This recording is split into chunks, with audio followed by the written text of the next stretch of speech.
We will all float. You'll float too. You'll float too. You'll float too. You'll float too.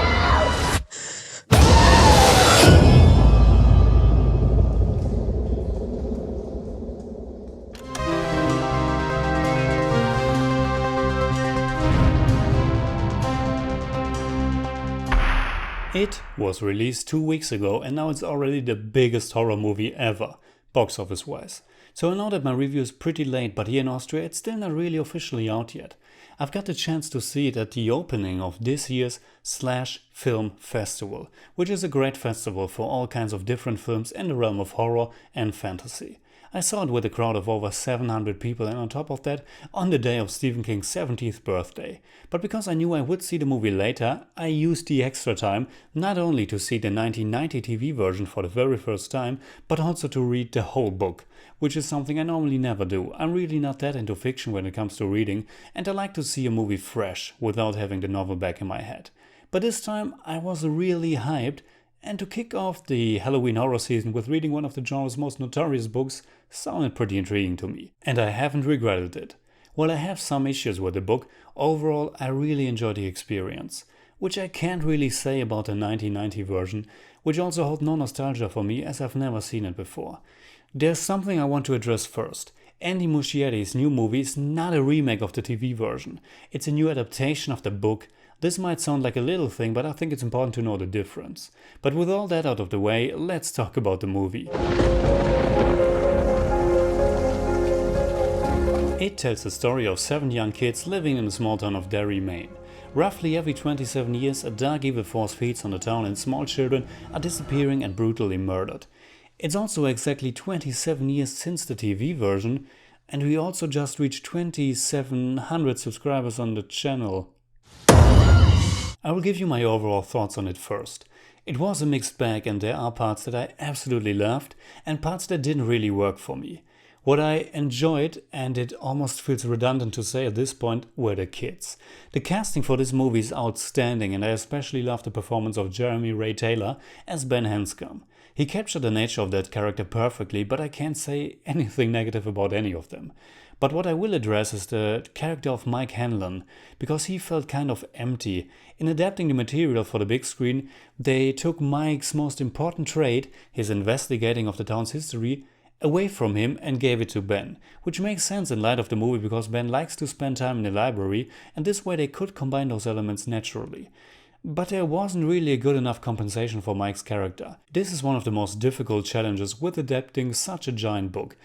After all, it has more than 1,000 pages, and therefore it's actually quite astonishing how well they did. They streamline most of the events in it. As you all know, it just focuses on the children this time, with a second movie planned in which the story will pick up 27 years later, with all of them grown up. I liked how they picked some important elements and used those as a through line. One example is the poem that Ben writes at the library, and it will come back and back into focus several times later on. But to be honest, the problem of a much too complex source material for a 2-hour movie still sustained, and I think it might have been better to combine some of the kid characters. Give me 5 kids instead of 7.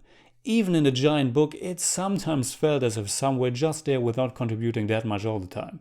From a structural point, it gets a little bit tiresome or predictable when each one of them, or almost each one, has to get his little clown encounter.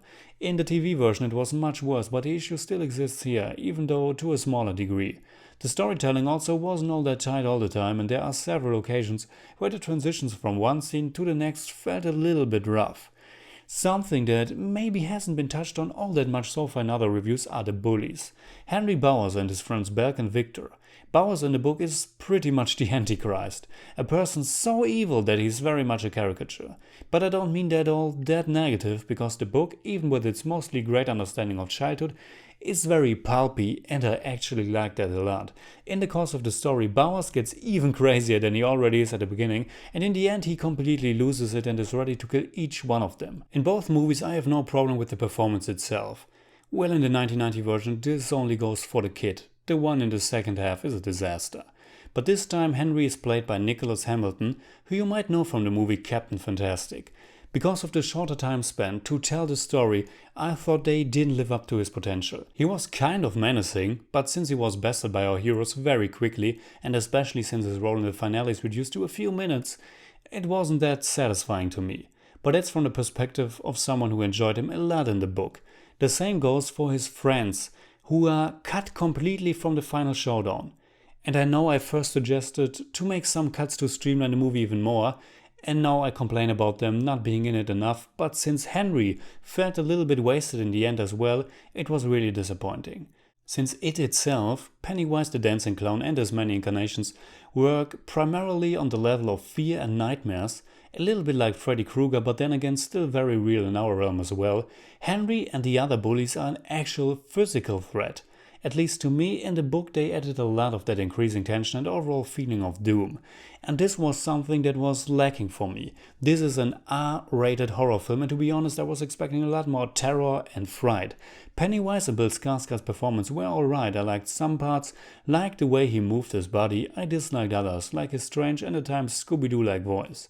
But the impending, overshadowing doom and brutality that happened in Derry wasn't coming across all that strongly. Overall, Andy Muschietti's It feels very much like a haunted house experience.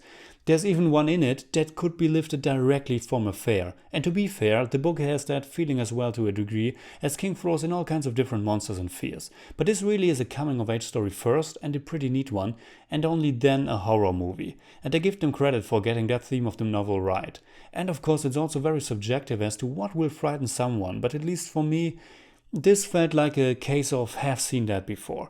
Again, especially for an R rating, I was expecting a lot more. But then again, I enjoyed the humor very much. Not just from the stuff the kids are saying or how they behaved, but also the way the horror around Pennywise played out sometimes. It's a much funnier experience than what the book suggests. In the end, I still enjoyed the movie quite a bit, and it was a strange situation to see this directly after I finished reading.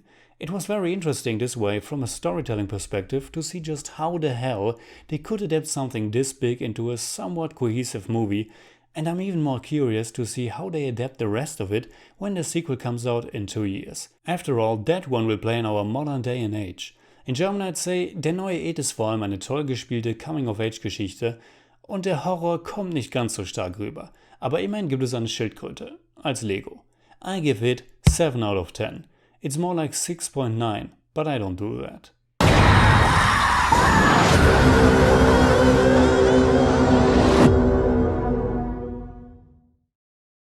And speaking about Lego, my next review will be of the Lego Ninjago movie. So that's it. Please comment below and let me know what you think about it. And also please don't forget to mention if you have read the book or not. You can hit me up on Twitter, Facebook, Instagram simply at the Jimmy Cage. And if you enjoyed this video, please give me a thumbs up, share, subscribe, whatever you like. And make sure you hit that bell for all I have to tell.